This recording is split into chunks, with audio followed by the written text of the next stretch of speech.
On poursuit donc l'émission à l'affiche et on vous le mentionnait avant la pause, il y a plusieurs manières justement de reconnaître ces faux billets. D'ailleurs, on a une vidéo qu'on va justement vous faire visionner là, pour tenter de voir quels sont les signes à porter attention justement là, sur cette série de billets en polymère. Madame Oyou, on va d'abord partir la vidéo, on vous laisse nous l'expliquer entre-temps. Oui, j'ai apporté un billet en polymère pour chacun de vous ici. Parfait. Ça va vous permettre de suivre en même temps. Alors, comme pour la série précédente en papier, les 5 coupures de la série en polymère sont dotées des mêmes éléments de sécurité. Alors, tout d'abord, le matériau lui-même est le premier élément de sécurité. Le polymère a une texture lisse, unique.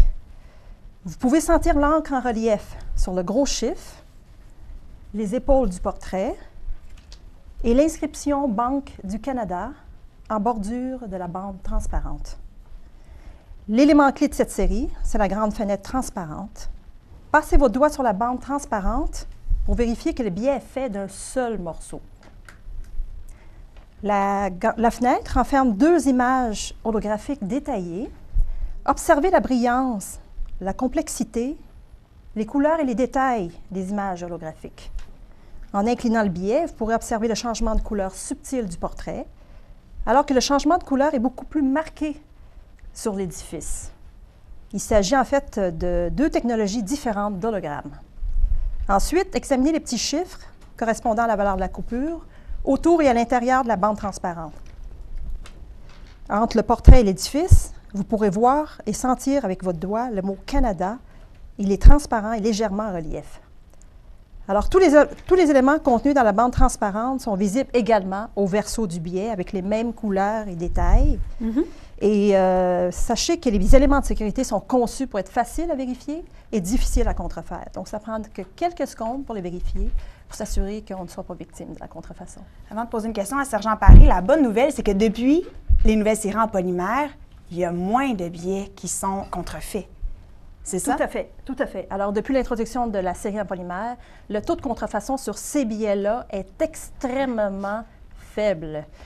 Ça, c'est la bonne nouvelle, il faut les dire lorsqu'il y a du positif. Sergent Paré, maintenant, que doit faire un commerçant lorsque le commerçant, lui, pense qu'il a entre les mains un faux billet? Il panique, il vous appelle. Qu'est-ce qu'il fait? C'est une très bonne question. C'est ce que nos policiers voient fréquemment dans des commerces au Québec. Dans un premier temps, il faut prendre pour acquis que la personne qui est devant nous n'est pas nécessairement un faussaire, n'est pas nécessairement une mauvaise personne. Ça peut être quelqu'un comme vous et moi qui s'est fait refiler un faux billet. Donc, il faut demeurer quand même poli, positif. Il faut expliquer à la personne qu'on soupçonne certains éléments du billet, nous laisse croire qu'il s'agirait peut-être d'un faux billet.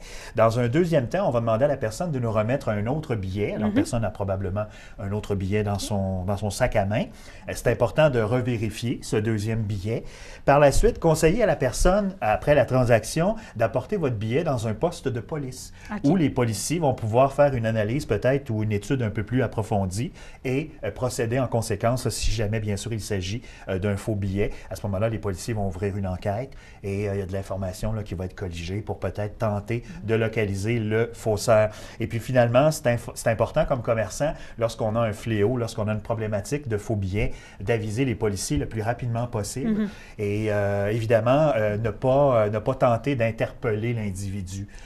Malheureusement, dans le passé, on a vu des gens qui ont tenté de détenir des suspects. Alors, ce n'est pas une bonne idée. C'est le travail des policiers. Vous faites le 911 le plus rapidement possible si, bien sûr, vous vous apercevez que la personne semble de mauvaise foi. Et bon, est-ce qu'il y a des conseils de prévention qu'on peut donner justement aux commerçants là, pour reconnaître ou vraiment pour prévenir ce genre de situation? En fait, la vérification systématique est la première ligne de défense contre la contrefaçon. Et vous savez, les éléments de sécurité ne sont utiles que si les gens les vérifient. Oui, tout à fait. Alors, c'est pourquoi la Banque du Canada recommande aux commerçants de vérifier au moins 2 éléments de sécurité. Comparez un billet suspect à un billet que vous savez authentique. Et cherchez les différences, non pas les similitudes. Et si jamais vous avez un doute sur un billet qu'on vous tend, qu'il s'agit peut-être d'un billet suspect, refusez-le tout simplement et demandez un autre billet.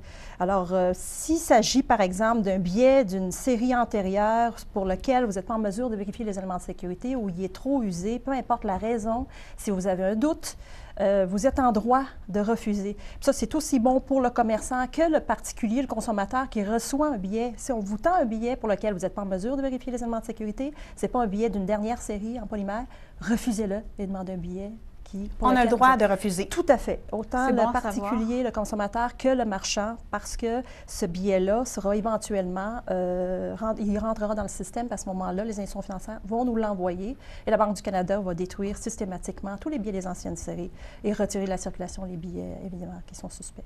Et si j'ai un commerce, si je suis un commerçant et que je veux informer mes employés, oui. Qui j'appelle? Est-ce qu'on peut donner des formations à l'interne? Alors absolument, la Banque du Canada, c'est notre mandat, donc on fait beaucoup de sensibilisation, on donne des séances de formation à des commerçants, à tout public. J'invite les gens à aller sur notre site Internet au www.banqueducanada.ca/billets au pluriel.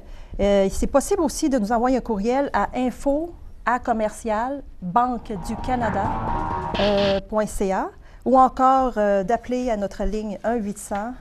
Le numéro est le 1-800-303-1282. Alors, pour obtenir des outils de formation ou de l'information ou pour bénéficier de nos séances de formation. Donc, on invite tous les téléspectateurs. Il y a également le site de la Sûreté du Québec, www.sûreté.qc.ca. Vous avez les deux des Twitter. Vous êtes très actifs, donc si les gens veulent avoir des informations, vos communiqués, alors ils peuvent aller sur vos fils Twitter. On vous remercie infiniment d'avoir été avec nous donc, pour tous ces renseignements. Et si vous voulez avoir d'autres informations, eh bien, consultez leur site Internet. Tout de suite après la pause, eh bien, on garde le sergent Gideon Marin avec nous, puisque présentement, c'est l'opération Textu. Alors, on va parler d'un conseil de prévention dans 2 minutes.